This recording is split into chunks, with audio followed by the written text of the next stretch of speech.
നമസ്കാരം. റോഡിൽ വാഹനങ്ങൾ തങ്ങളിലൊക്കെ എപ്പോഴും ഉരസാറുണ്ട്. നമ്മളൊക്കെ അപ്പം ആ, പോലീസും കോടതിയും വക്കീലും ഒക്കെ ആകാറുണ്ട്. നമ്മളപ്പോൾ ചെയ്യാൻ ഉദ്ദേശിക്കുന്നത് എന്താണ്? നമുക്കുണ്ടായ നഷ്ടപരിഹാരം മേടിക്കുകയും മറ്റേയാൾക്ക് നിയമപരമായി ശിക്ഷ നൽകുകയും ചെയ്യുക. ഈ നിയമത്തിൻ്റെ പുറകെ പോകുന്നതിന് കാരണം എന്താണ്? ഭാവിയിൽ എന്തെങ്കിലും പ്രശ്നം അതുമായി ബന്ധപ്പെട്ട് വന്നാൽ അപ്പോൾ നമുക്ക് തടി ഊരണം. ഇതാണ് നമ്മുടെ ലക്ഷ്യം. ആണല്ലോ? ഒരു മാറ്റമില്ലല്ലോ. വ്യക്തിപരമായി നമ്മളെല്ലാം അങ്ങനെയാണല്ലോ. ആണ്.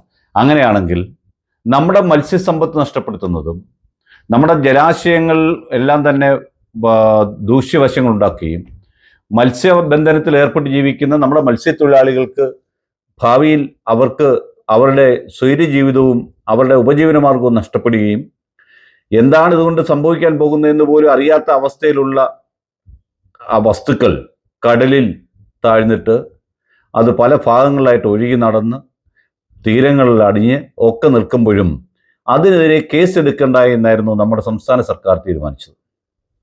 അതിന് കാരണം കേന്ദ്ര ഗവൺമെൻറ് നിർദ്ദേശം അതിന് പുറത്തുണ്ട് എന്നാണ് സത്യത്തിൽ അരിയാഹാരം കഴിക്കുന്ന എല്ലാവരും പറയുന്നത്. അതിന് കാരണം അദാനിയാണ്. അദാനിക്ക് തീരെഴുതി കൊടുത്ത പോലെയാണ് നമ്മുടെ മുഖ്യമന്ത്രിയും ഈ പറഞ്ഞ ചീഫ് സെക്രട്ടറി ഒക്കെ ചെയ്തത്. ചീഫ് സെക്രട്ടറി എന്താണ് ചെയ്തത്? ചീഫ് സെക്രട്ടറി ജയത്തിലേക്ക് എഴുതി കൊടുത്തത് ഭാവിയിൽ ഈ പറഞ്ഞ രീതിയിലുള്ള പ്രവർത്തനം മൂലം നമ്മളിപ്പോൾ കേസ് കൊടുത്താൽ ഈ കമ്പനിക്ക്, അതായത് ജനുവരി രജിസ്റ്റർ ചെയ്തിരിക്കും മെഡിറ്ററേനിയൻ ഷിപ്പിംഗ് കമ്പനി എന്ന് പറയുന്ന കമ്പനിക്ക് എതിരെ നമ്മൾ ഇപ്പോൾ കേസ് കൊടുത്താൽ അവർ വിഴിഞ്ഞത്തിൻ്റെ നല്ല പങ്കാളിയാണ്, അതുകൊണ്ട് അവർക്കെതിരെ കേസെടുക്കുന്നത് നമ്മുടെ വ്യവസായികമായി നമുക്ക് നഷ്ടമുണ്ടാക്കുമെന്നാണ് ജയതിലകൻ്റെ റിപ്പോർട്ട്. ഇനി ആ ബാക്കി കഥ കേൾക്കൂ. ഇതിനകത്ത് നിങ്ങൾ പരിതപിച്ചിട്ടോ രാഷ്ട്രീയം കണ്ടിട്ടൊന്നും കാര്യമില്ല. സത്യമായി തന്നെ കേൾക്കുവാൻ ശ്രമിക്കുക. നമ്മുടെ പത്രക്കാരൊക്കെ തന്നെ ഇന്ന് തൊട്ടാണ് എഴുതാൻ തുടങ്ങി. അതുപോലും ഗുജറാത്തിലെ മുദ്രയും തമിഴ്നാട്ടിലെ ഏന്നൂർ എന്ന് പറയുന്ന സ്ഥലത്തും ഈ പറയുന്ന നമ്മുടെ അദാനിക്ക് പോർട്ടുകളുണ്ട്. ഈ പോർട്ടുകളിലൊക്കെ തന്നെ 50% കൂടുതൽ ഓഹരി ഈ പറഞ്ഞ എം എസ് സി എൽസ എന്ന് പറയുന്ന കപ്പൽ കമ്പനിയായ മെഡിറ്ററേനിയൻ ഷിപ്പിംഗ് കമ്പനിക്ക് അദാനിയുമായിട്ടുണ്ട്. അപ്പോൾ അദാനിയുടെ പങ്ക് കച്ചവടക്കാരൻ്റെ കപ്പലിനെതിരെ കേസെടുത്താൽ അതുകൊണ്ടുണ്ടാകുന്ന നഷ്ടം അദാനിക്കാണ്. ആ അദാനിയുടെ നഷ്ടം നികത്തപ്പെടുകയും ഇവിടുത്തെ പാവപ്പെട്ട ജനങ്ങളുടെ നഷ്ടം നികത്തപ്പെടേണ്ട എന്നുമാണ് സർക്കാർ വിചാരിച്ചത്.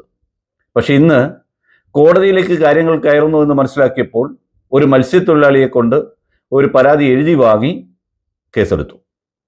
ഞാൻ മനസ്സിലാക്കുന്ന പോർട്ടുകച്ചി പോലീസ് സ്റ്റേഷനിലാണ് കേസെടുത്തിരിക്കുന്നത്. നിങ്ങൾ ഓർക്കുക, ഒരു ചെറിയ പ്രശ്നം ഉണ്ടായാൽ പോലും കേസെടുക്കേണ്ട വിഷയത്തിൽ, റോഡിൽ അപകടം ഉണ്ടായാൽ പോലും കേസെടുക്കേണ്ട സാഹചര്യത്തിൽ ഇന്നെടുത്തിരിക്കുന്ന കേസിന് മൊത്തത്തിൽ ആദ്യം നെഗ്ലിജൻസാണ്. അത് കപ്പൽ വഴിയിൽ എടുത്ത നെഗ്ലിജൻസിന് കേസെടുത്തു. അതിന് പരമാവധി കൊടുക്കാവുന്ന ശിക്ഷ 10,000 രൂപയാണ്.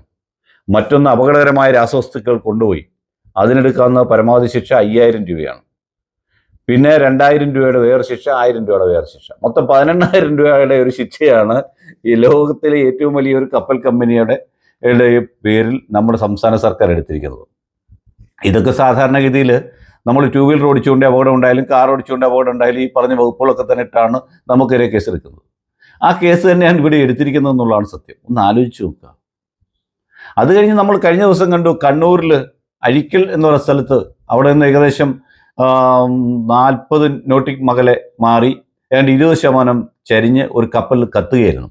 അതിൽ സ്ഫോടനങ്ങൾ ഉണ്ടായിക്കൊണ്ടിരിക്കുകയായിരുന്നു. ആ സ്ഫോടനങ്ങൾ ഉണ്ടായതുകൊണ്ട് എന്ത് പറ്റി? അത് കപ്പലിനെ ഒരു കാരണവശാലും അവിടുന്ന് ടൂയി ചെയ്യാൻ പോലുമുള്ള അവസരം ബുദ്ധിമുട്ടായിരുന്നു. അത് നിറയെ വിഷം കലർന്ന രീതിയിലുള്ള വസ്തുക്കളാണ് അതിനകത്തുണ്ടത്. അതിനെതിരെ സർക്കാരിന് കേസെടുക്കുമെന്ന് എനിക്കറിയില്ല. നമ്മൾ ഓർക്കേണ്ട കാര്യം, കൊച്ചിയിൽ ഏകദേശം 2007 തോന്നുന്നു ഒരു കപ്പൽ മുങ്ങി. ഇന്നുവരെ ഇത് തിരിച്ചെടുക്കാൻ പറ്റിയിട്ടില്ല. അതെടുക്കാൻ വേണ്ടി ഹൈക്കോടതി അതിനെ അവിടുന്ന് റിക്കവർ ചെയ്തെടുക്കാൻ വേണ്ടി പല പ്രാവശ്യം അതിന് അഡ്വക്കേറ്റ് കമ്മീഷനെ അവർ വെച്ചു, എന്നിട്ടൊന്നും നടന്നിട്ടില്ല.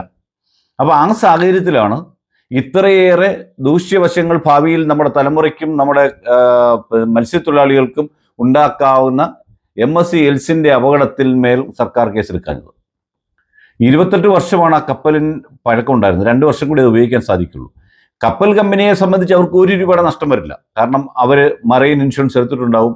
കോടിക്കണക്കിന് രൂപയായിരിക്കും ഒക്കെ കിട്ടാൻ പോകുന്നത്. അത് ഈ 2 കപ്പൽ കമ്പനികൾക്ക് 1 രൂപ നഷ്ടം ഉണ്ടാവില്ല. കാരണം ഇവരെന്ത് തന്നാലും അത് ഇൻഷുറൻസ് കമ്പനി തരേണ്ടതാണ്.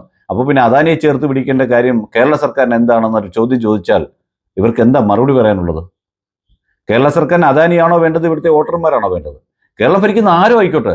നമ്മുടെ ഫിഷിംഗ് മന്ത്രി വാസവൻ, തുറമുഖ വകുപ്പ് മന്ത്രി, അദ്ദേഹത്തിൻ്റെ ഭാഗത്തുനിന്ന് വന്ന എന്താണ്, കേന്ദ്രമാണ് കേസെടുക്കേണ്ടതെന്നാണ് പറഞ്ഞത്. നമ്മുടെ നാഷണൽ ഹൈവേയിൽ ഒരു അപകടം ഉണ്ടായിക്കഴിഞ്ഞാൽ കേസെടുക്കേണ്ട കേന്ദ്രമാണോ?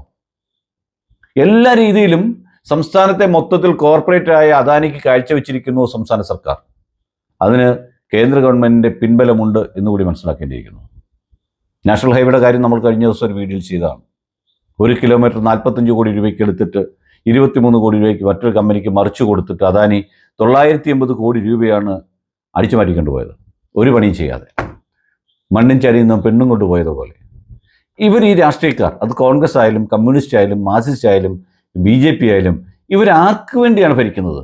അതാണ് ചോദ്യം. ഇവർക്കൊന്നും നമ്മൾ ഇഷ്ടമായിരിക്കില്ല, പക്ഷേ ഇവരാർക്ക് വേണ്ടിയാണ് അതൊക്കെ ചെയ്യുന്നത്? അപ്പോൾ ഇവരൊക്കെ ലക്ഷ്യം എന്താണ്? നമ്മുടെ കൈകളിൽ പിടിച്ചു വളരുന്ന നമ്മുടെ കുഞ്ഞുങ്ങളിലേക്ക് രാഷ്ട്രീയ വിഷവും കുത്തിവെക്കുന്ന സമയത്തും ഇവരുടെ ലക്ഷ്യം എന്താണ് എന്നൊരു ചോദ്യമുണ്ട്. അവരുടെ ലക്ഷ്യമാണ് നമ്മളോട് തുറന്നു പറയേണ്ടത്. രാജാവിനെ കണ്ടപ്പോൾ കവാത്ത് മറന്തോ എന്ന് പറയാൻ പറ്റും. അതായിരിക്കും അവർക്ക് പറയാൻ പോകുന്നത്. അദാനിയല്ലേ അദാനിയല്ലേ. നാളെ ഇവിടെ എന്തുണ്ടായാലും അദാനിയുടെ ഭാഗത്തുനിന്നും അദാനിയുമായി ബന്ധമുള്ളതാണെങ്കിൽ അതിനെതിരെ ഒരു നിയമ നടപടി സ്വീകരിക്കത്തില്ലെങ്കിൽ ഈ രാജ്യത്തിൻ്റെ നിയമവ്യവസ്ഥ തന്നെ മാറ്റി എഴുതപ്പെടേണ്ടിയിരിക്കുന്നു. നന്ദി, നമസ്കാരം.